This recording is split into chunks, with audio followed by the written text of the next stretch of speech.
Tere tulemast teise maailmasõja aegsesse Keila linna. Kui räägime Keilast ja teisest maailmasõjast, siis on mainitud, et Keila oli 44. aasta septembris mõni päev sisuliselt Eesti pealinn.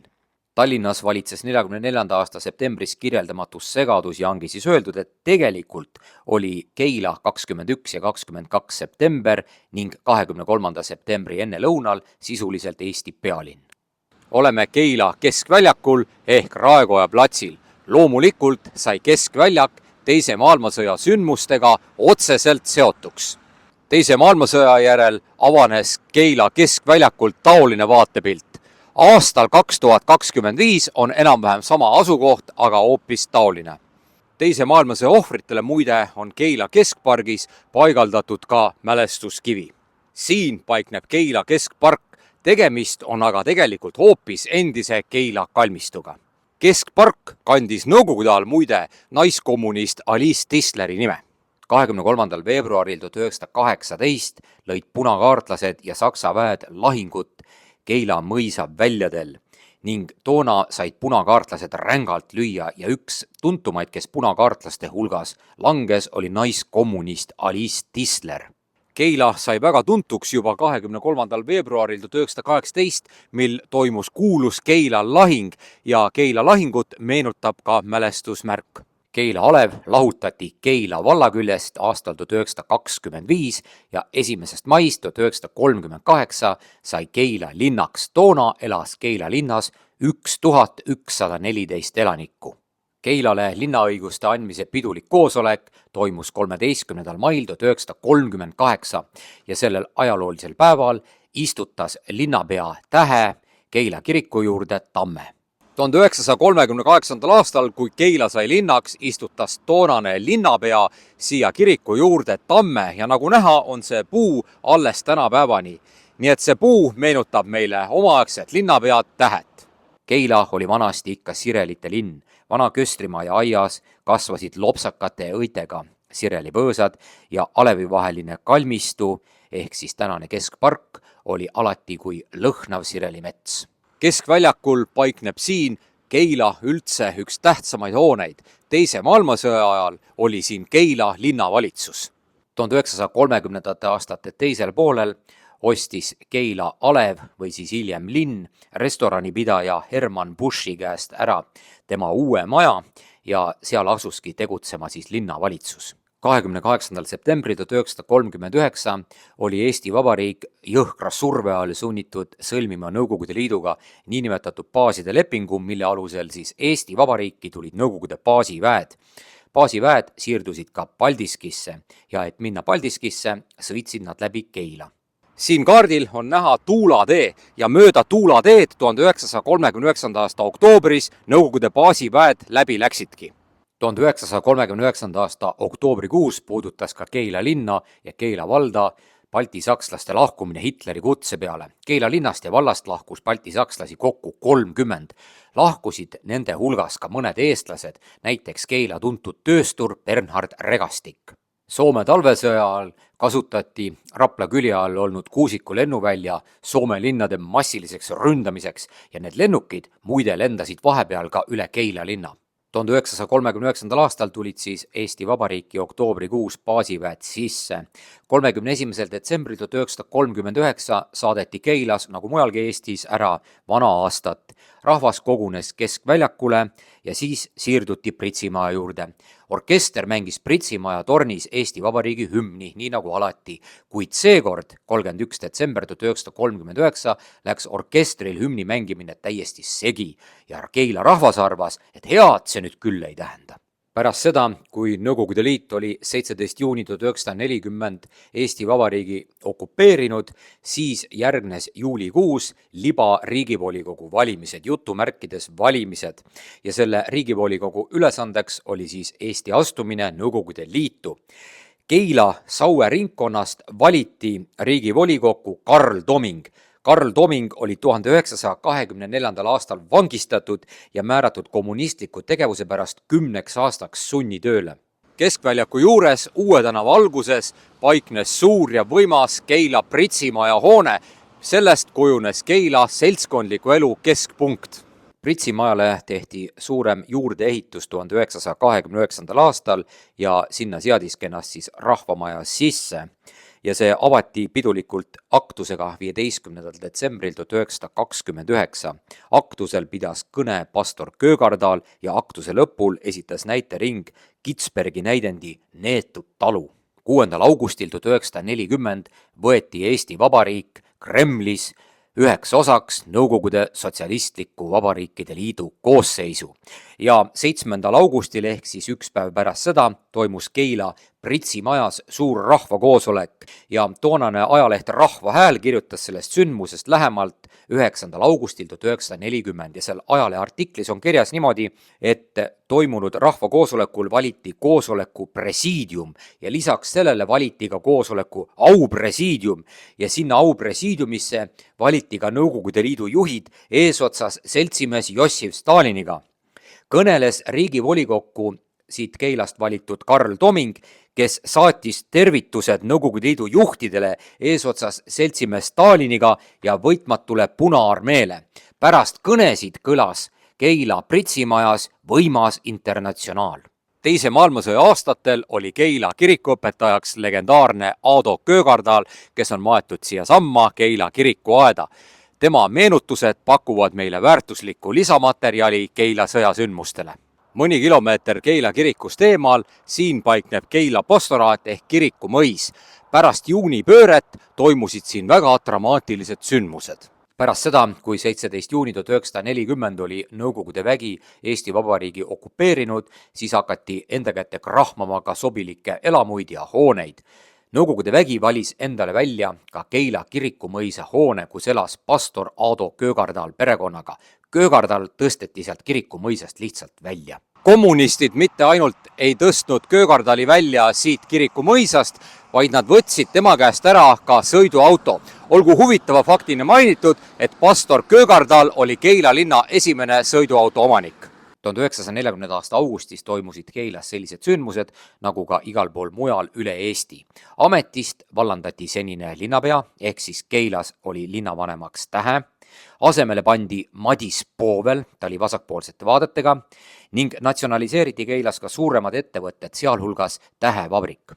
Keilas palju ametikohti pidanud ja sealhulgas linnapea ning enne seda Alevi vanem olnud Johann Tähe oli Keila üks tähtsamaid tööstureid. Haapsalu maanteel tegutses tema villakraasimise ja ketramise vabrik ja samuti ka aurujahuveski. Keila raudteejaama vahetus läheduses Haapsalu maanteel paikneb väga märgiline hoone. Just selles hoones tegutses Johannes Tähe vabrik ja see vabrik mängis Keila arengus väga suurt rolli. Selle hoone, kus tegutses Tähe vabrik, oli 19. sajandi lõpul lasknud ehitada parun von Üksküll. Muide, Tähe peatus tihti oma vabriku juures olnud puumajas. See puumaja on tänaseks aga lammutatud. Haapsalu maanteel Tähe vabriku juures siinpool paiknes ajalooline Keila vallamaja. Tänaseks on see aga lammutatud.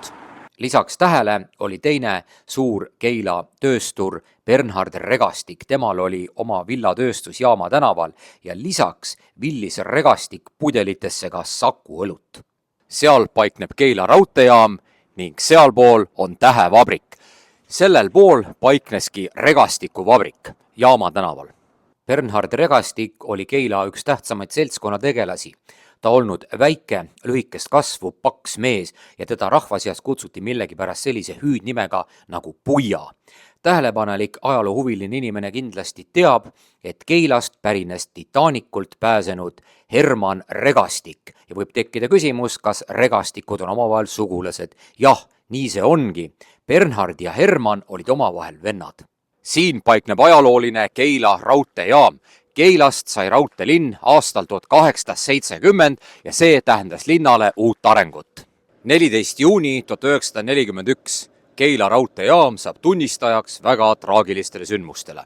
14. juuni 1941 öösel hakatigi veoautodel vedama Keila raudteejaama inimesi Keilast ja selle ümbruskonnast. Küüditamisrongid lahkusid Keila jaamast 15. juuni 1941 õhtul. Nimeliselt on teada 19 inimest, kes ära viidi. Küüditamisrongid paiknesid Keilast natuke Haapsalu suunas. Kaitseliidu Harju maleva allüksus oli Keila malevkond ja selle pealik oli Ernst Kuljus ja Kuljuse abi oli Manfred Fiskar. Kuljus arreteeriti küüditamisel 14. juunil 1941 ja ta tapeti Venemaal 24. aprillil 1942. Ka Keila malevkonna pealiku abi Manfred Fiskar arreteeriti küüditamisel 14. juunil 1941. Ta viidi Venemaale ja ta suri Sverdlovski oblastis 26. jaanuaril 1942. Küüditamisel arreteeriti muidugi ka Keila toonane linnapea või linnavanem Johann Nikolai Voldemar Tähe. Ta oli toona juba üle 70 aasta vana. Ta veeti Venemaale, kus ta suri Kirovi oblastis 22. juunil 1942. 14. juuni 1941 juuni küüditamise käigus arreteeriti ka Margareete Keller ehk Mare Suik. Tema oli Keila naiskodukaitse juht ja endine Alevi valitsuse sekretär. Ta tapeti Venemaal 1942. aastal. Küüditamisel arreteeriti ka endine Keila politseikomissar Madis Matisen. Tema tapeti Venemaal samuti 1942. aastal. Nagu näha, paikneb keskväljaku selles piirkonnas tühi plats. Sellel paiknes veel teise maailmasõja aastatel niinimetatud Sarmo apteegi hoone. Sarmo apteegi olid kommunistid 40. aastal riigistanud ja 1950. aastal anti käsk see apteegimaja anda üle rajooni täitevkomiteele. 1950. aastal puhkes Sarmo apteegimajas salapärane tulekahju. Hiljem ehitati see maja ümber korterelamuks ning ta lammutati 1986. Apteeker Adolf Sarmo oli osa võtnud Vabadussõjast, ta oli siis farmatseut ning lisaks sellele oli ta veel ka Kaitseliidu Keila malevkonna relvapealik. Ta arreteeriti küüditamisel 14. juunil 1941, siis töötas ta Paide apteegis ja ta tapeti Venemaal 1942. Küüditamisohvritele on Keila raudteejaama territooriumile paigaldatud ka vastav mälestuskivi. Pärast juuni küüditamist oli olukord Keilas eriti pinev. Rahvas justkui ootas midagi. Saabus 22. juuni 1941, mis oli ilus, päiksepaisteline, kõrvetavalt kuum suveilm. Mis siis juhtuma hakkas? 22. juuni 1941 Suur-Saksamaa kantsler Adolf Hitler ründab jõuliste löökidega stalinistlikku Nõukogude Liitu. Sõja algul saavutab Hitler lausa hämmastavat edu. Enamik Keila elanikke võttis sõjateate vastu rõõmuga. Muide, üle 70% meie kanali vaatajatest pole vajutanud telli nuppu. Kanali tellimisega ei kaasne mingeid kohustusi ja see on tasuta. Seega, aidake meil astuda sammuke lähemale eesmärgi täitumisele, 10 000 tellija kokkusaamisele. aitüma toetuse eest! Nii kui oli alanud sõda Saksamaa ja Nõukogude Liidu vahel, siis puhkes ka Eestis rahva relvastatud ülestõus punaokupantide vastu ja seda on siis hiljem hakatud nimetama suvesõjaks. Juba suvesõja esimestel päevadel toimus Keila juures esimene rünnak Eestis okupantide vastu ja selle rünnaku korraldas 15-aastane Arnold Väljamäe, kes avas punaarmeelaste autole tule. See auto, millele ta tule avas, ei peatanud. Siis peatas Väljamäe ühe Tallinna poole sõitva veoauto, läks selle kasti ja sõitis mõned kilomeetrid Tallinna suunas. Sõites tulistas Väljamäe veel ühte vastu tulevat punaarmeelaste autot. Jõudnud 6 kilomeetrit Keilast eemale, viskas Väljamäe vintpüssi ja padruni põõsasse ja tuli Keilasse tagasi. Hiljem selgus, et esimesena tulistatud autos sai surma seersant Sinkov ja teises autos sai haavata Väljamäe poolt siis 3 inimest. Väljamäe võeti kinni, algasid Keilas suured arreteerimised. 9 arreteeritut viidi Paldiskisse ja nendest 8 lasti maha, sealhulgas 15-aastane Väljamäe ise. Ja Väljamäe isa Mihkel saadeti Siberisse, kus ta suri juba sama aasta novembrikuus. Arnold Väljamäe oli saanud vintpüssi rääst alt, sinna oli selle püssi tema isa peitnud ja Väljamäe sai padrunid siis niimoodi, et kaevas maa seest välja ühe pudeli, kuhu olid peidetud padrunid. Kohe sõja puhkemise järel kuulutati ka Eestis väljas sõjaseisukord. Arreteerimised Keilas muudkui jätkusid ja jätkusid. Keilas kehtis pimendamiseeskiri ja öine liikumiskeeld ning Nõukogude patrullid liikusid lakkamatult mööda Keila tänavaid. Aastal 1904 avati siin Haapsalu maanteel baptisti koguduse palvela ja selle kõrval, sellel krundil paiknes baptisti koguduse jutlustaja Adam Bodini ehk sünnipäraselt Adams Bodinsi elumaja. Mitte kaugel Keila raudteejaamast paikneb Metsa tänav. Kommunistide võimu all arenesid siin väga traagilised sündmused. Sealsamas Metsa tänaval tulistati 27. juulil 1941 NKVD poolt surnuks baptisti jutlustaja Adam Bodini poeg Samuel. Samuel oli toona 39-aastane, ta elas Metsa tänav 4 ja ta käis Metsa tänav 6 naabrite juures külas. Ja järsku klopitigi Metsa tänav 6 hoonele ukse peale. Bodin arvas millegipärast, et teda tullakse arreteerima, hüppas välja ja hakkas minema jooksma ja ta lastigi põgenemisel maha. Siin paikneb Keila linna üks tuntumaid vaatamisväärsusi, ajalooline Miikaeli ehk Mihkli kirik. Keila kirik paikneb Keilamäel, nagu siit kaadrist on väga hästi näha. Keila kirik pärineb osaliselt juba 13. sajandist, seega on Keila kirik Keila kõige vanem ehitis üldse. Oma tänapäevase kuju sai kirik aastal 1851. Enamlaste võimuloleku viimastel päevadel toimus siin Keila kirikus vägagi dramaatiline sündmus, millest on meile kirjutanud pastor Aado Köögardal. Äärmiselt skandaalne ja ehmatav vahejuhtum toimus 21. augusti öösel 1941 Keila kirikus ja selle juhtumi kirjelduse on jätnud meile pastor Köögardal oma päevikus. Öösel kell 2 järsku klopiti ägedalt Köögardali akendele. Köögardal avas ukse ja ukse taga olid miilitsad ja Punaarmee sõdurid, keda juhtis purupurjus Nõukogude leitnant. Selgus, et oli vaja minna jutumärkides kirikut revideerima. Joobnud leitnant ütles niimoodi, et tema on näinud, kuidas kirikutornist antakse valgussignaale nagu morsemärkidega. Seesama leitnant oli paugutanud Keila vahel joobnud olekus revolvrit ja arvanud, et teda ennast on hoopis tulistatud. Purjus leitnant arvas, et kirikus on lisaks kõigele ka veel saksa diversandid. Ja purjus komandöör ei tahtnud kuidagi Köögardalile järele anda, ta ähvardas Köögardali maha lasta ja samuti ka miilitsad ja teised sõdurid. Lisaks kõigele ronis seesama purjus leitnant veel ka kiriku orelisse sisse ja lõpus ähvardas leitnant kiriku üldse maha põletada. Õnneks selleni asi siiski ei läinud ja ka pastor Köögardal pääses vigastusteta. Jah, tõepoolest, purjus Punaarmee leitnant ähvardas maha põletada Keila kiriku. Kui sakslased jõudsid Keilasse 25. augustil, siis on öeldud seda, et viimaseid Nõukogude okupatsioonipäevi iseloomustas Keilas suur ärevus ja lausa paanikale lähenev peata olek. Kommunistlikud võimumehed nägid vaimusilmas juba kõikjal sakslasi ja nende agente. Omamoodi sai bolševike hävitustööd tunda ka kaadris nähtav Keila jõgi. Kõike püüti hävitada. Üks Punaarmee ohvitser tegutses Keila jõe ääres. Ta proovis käsigranaatide abil tappa kalu ja mitte kõik surnud kalad ei läinud allavoolu. Osa neist jäi kalda kõrkjatesse kinni ja paari päeva pärast haises Keila jõgi roiskuvatest kaladest hullu pööra. Muide, enne kui enamlased põgenesid Keilast, plaanisid nad õhkida nii raudteejaama hoone kui samuti ka veetorni. Kommunistidest koosnev Nõukogude hävituspataljon viibis Keilas 3 päeva, saabus Keilasse 11. augustil ja lahkus 14. augustil. Nendele on pandud süüks siis Keila seltsimaja või pritsimaja või rahvamaja mahapõletamine ning maantee kivisilla ja raudteesilla õhkimine.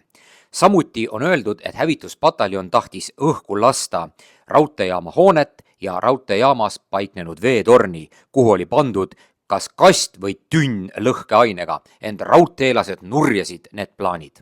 Jah, tõepoolest, enamlaste lõhkeainekastid Keila raudteejaama veetornis. Siin paikneb Keila raudteesild. Kuidas sai raudteesild seotuks Teise maailmasõja sündmustikuga? Kuigi enne taganemist lasksid enamlased õhku Keila maanteesilla või kivisilla ja raudteesilla, siis purustused olid ikkagi väikesed. Ilmselt tegid sapöörid oma tööd kiirustades või ei olnud käepärast siis piisavas koguses lõhkeainet. Igal juhul sakslased suutsid needsamad sillad suhteliselt ruttu korda teha.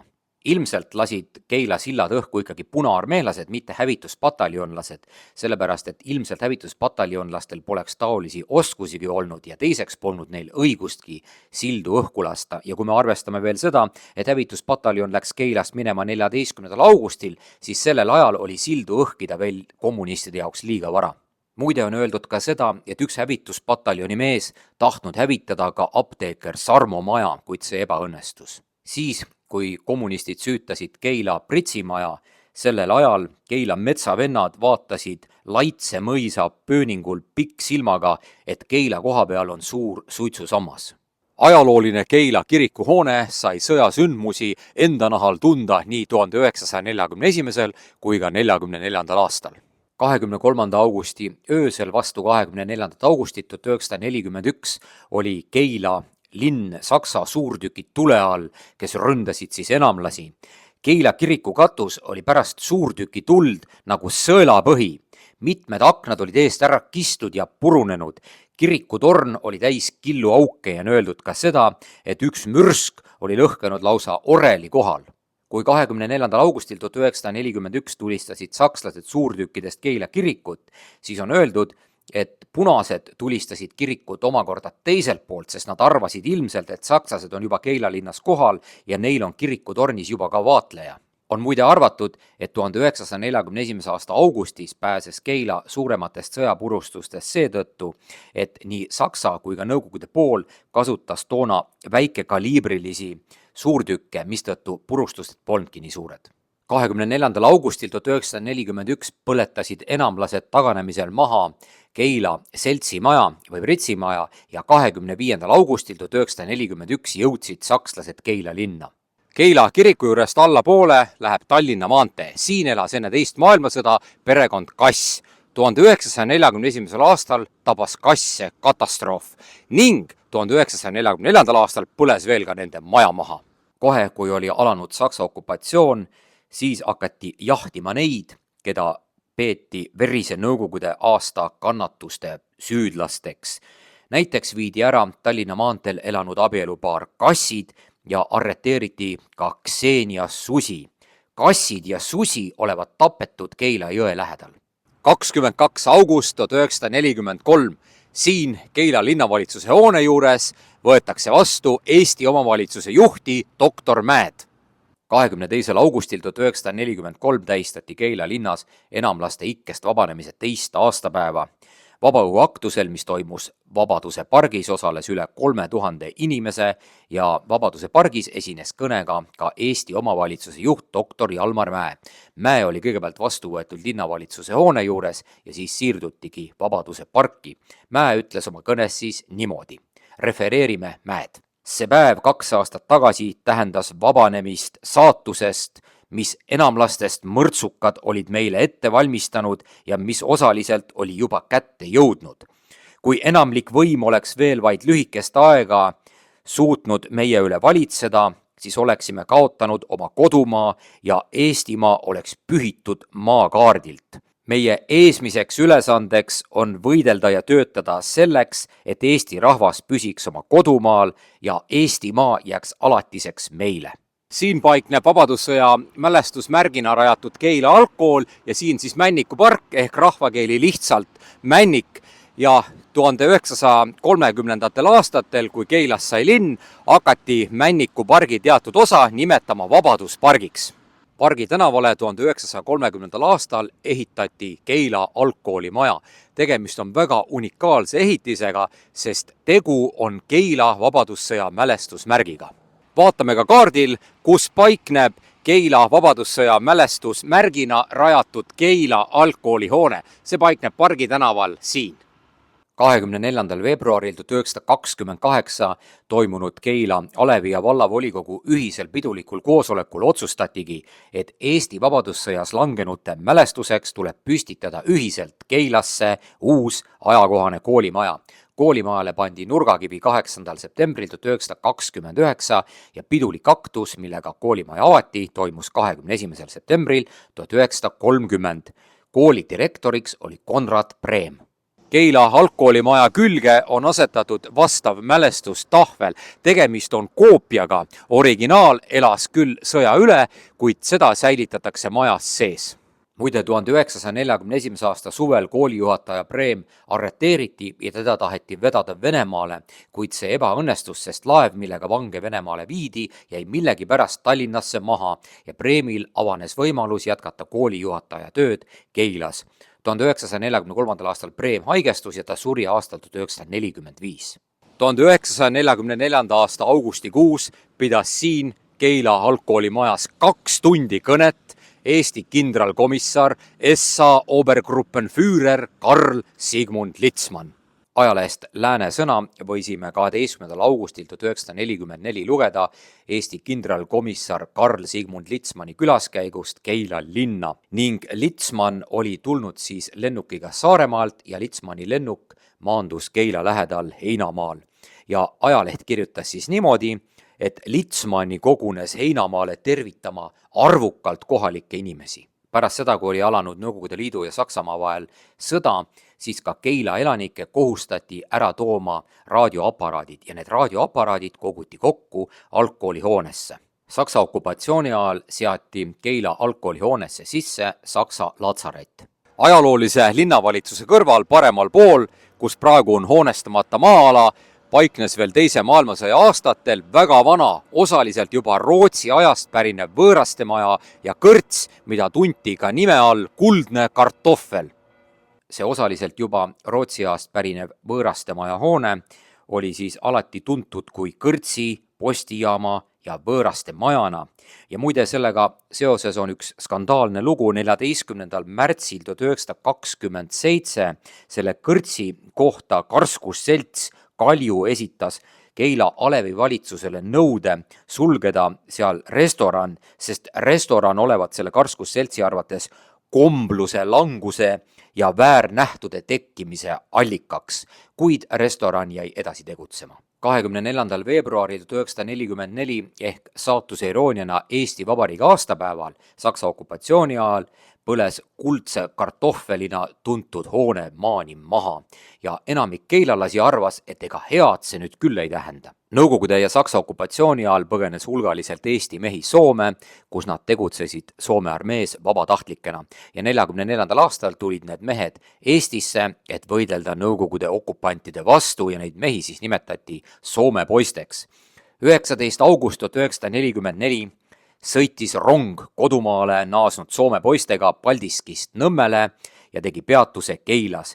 See oli kogu sõja ajal üks meeldejäävamaid emotsionaalseid sündmusi. Rong 1800 Soome poisiga saabus Keila jaama õhtul kell 21 ja peatus seal ligi pool tundi. Saksa okupatsiooni ajal tegutses Keilas linnapeana Otto Pärnsalu.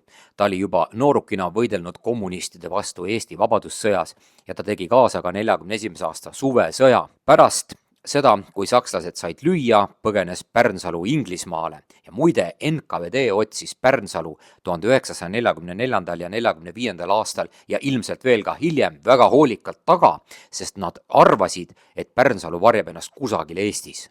Mõni päev enne Keilas toimunud linnalahingut saabusid siia Keilasse rongiga sakslased, et hakata siin õhkima tähtsamaid objekte, ent eestlased nurjasid nende plaanid. Sakslased hakkasid rongist lõhkeainekaste maha laadima ja nad soovisid siis õhku lasta raudteejaama, veetorni ning lisaks veel sellele ka tähevabriku. Ja kui eestlased olid neid takistanud, siis sakslaste rong liikus edasi Paldiski suunas. Keilasse kogunesid septembris 1944 otsustavatel päevadel Kloogal ja Kehras täiendkoolitusel olnud ja Pitkaga sidemetes olnud Soome poisid ning samuti muud nüüd juba Saksa sõjaväest deserteerunud mehed. 22. september 1944 hõivasid enamlased Tallinna ning nüüd oli vaba tee ka Keila suunas ja samal päeval, 22. september, tulid Kloogalt Keilasse rongiga paarsada Eesti sõdurit. Nad marssisid raudteejaamast Keskväljakule või Raekoja platsile ja jäid sinna välilaagrisse. Staap seati sisse linnavalitsuse hoonesse ja seal oli ka omakaitsestaap. Maha põlenud kõrtsi varemete vahel oli üles seatud suur välikatel, kus sõduritele suppi keedeti. Jah, just siin varemete vahel pakuti Eesti meestele suppi. 44. aasta septembrikuus olid ettenägelikud keilalased juba oma kodudest lahkunud, sellepärast et oli selge, et õige pea algavad linnalahingud eestlaste ja punaste vahel. Nõukogude tankid ja soomusmasinad koos jalaväelastega ületasid Keila jõe ja tungisid taganevate Eesti sõdurite kannul Tallinna maanteed mööda Keila keskväljakule. Juba kaugelt avasid punaväelased suurtükid tule ja tabasid mürsuga kiriku torni. Keila keskväljakul pidasid eestlased 5–10 minutit tulevahetust Nõukogude tankidega. Mitu eestlast sai surma ja eestlased taganesid raudteejaama poole. Keila lahingu ajal põles täielikult või osaliselt maha 12 maja ja enamik neist paiknesid just siin Keila keskväljakul. 23. september 1944, kui Nõukogude tankid sõitsid Keila keskväljakule, siis tanki mürskudest süttisid põlema mitmed hooned. Kultuurimaja vastu ehitati teine keskväljaku imposantne hoone Nõukogude ajal. Tegemist on partei rajoonikomitee hoonega. Keskväljakus sellel pool, kus paikneb ka ajalooline rajoonikomitee maja, põles samuti maha mitu hoonet. Keskväljaku sellel poolel, keskväljaku alguses kiriku juures paiknes niinimetatud Saguri maja, ka see põles maha. Muide, pastor Reinvaldi maja, mis maha põles, paikneb Paldiski tänava alguses enam-vähem sealpool. Köster Anton Ludvig Reinvaldi maja langes tuleroaks ning Reinvald ise sai linnalahingu ajal infarkti ja suri. Keskväljaku sellel küljel kiriku lähedal paiknesid tarbijate ühistu kauplus ja tarbijate ühistu laod. Kiriku juures siinpool paiknes Pikkovi lihatööstus ja lihakauplus. Pikkovi kohta, kes pidas kiriku juures karni, on öeldud seda, et Pikkov olla olnud ehtne lihuniku tüüp, teda hüüti rahva seas rasvaantsuks ja ta olnud ägedas sõnaga mees, kes jõudnud palju sõimata. Enam-vähem endise vana köstrimaja asukohta ehitati Nõukogude ajal kultuurimaja hoone. Lisaks muudele hoonetele süttis keskväljaku piirkonnas ka veel vana köstrimaja. Tänapäeval paikneb vana köstrimaja asukohas, aga hoopis Keila kultuurikeskus ja Saksa okupatsiooni ajal oli seal piirkonnas olnud Nõukogude sõjavangide laager. Nõukogude tankid liikusid keskväljakult edasi Haapsalu ja Paldiski maantee ristile, seal kus oli olnud nahamaja, ja nad tulistasid käigu pealt kuulipildujatest maju. Haapsalu maantee ja Paldiski maantee ristumiskohas paiknes niinimetatud nahamaja. Nahamaja põles 44. aasta septembris maha, kusjuures nahk sai ise haavata. 1952. aastal ehk veel Jossif Stalini eluajal avati Keila keskväljakul stalinistlikus stiilis ehitatud kino Saluut. Keila linnalahingule 23. septembril 1944 järgnes punaste poolt Keila rüüstamine. Purjutavad punaarmeelased läksid lisaks kõigele omavahel veel ka tülli ning põlenud kassimaja hoovis tulistas üks punaarmeelane teise maha. 23. septembri õhtul 1944 kolasid punaarmeelased mööda Keilat, tungiti elamutesse, löödi püssipärradega kapi uksed sisse, võeti, mida heaks aga arvati. Lõhuti ja puistati kõik segi. Peamiselt otsiti viina ja noori naisi. Võime siis öelda seda, et ajavahemik septembrist 1944 kuni maikuuni 1945 ehk teise maailmasõja lõpuni oli Keilas üldse läbi ajaloo üks hullemaid. Linna servale oli paigutatud Punaarmee väeosa ja väeosa oli ka veel linnas sees ja sellega seoses olid pidevad probleemid vägivalla ja röövimistega. Maikuus 1945 viidi Punaarmee väeosa Keilast minema. Nii palju siis teise maailmasõja sündmustest Keila linnas.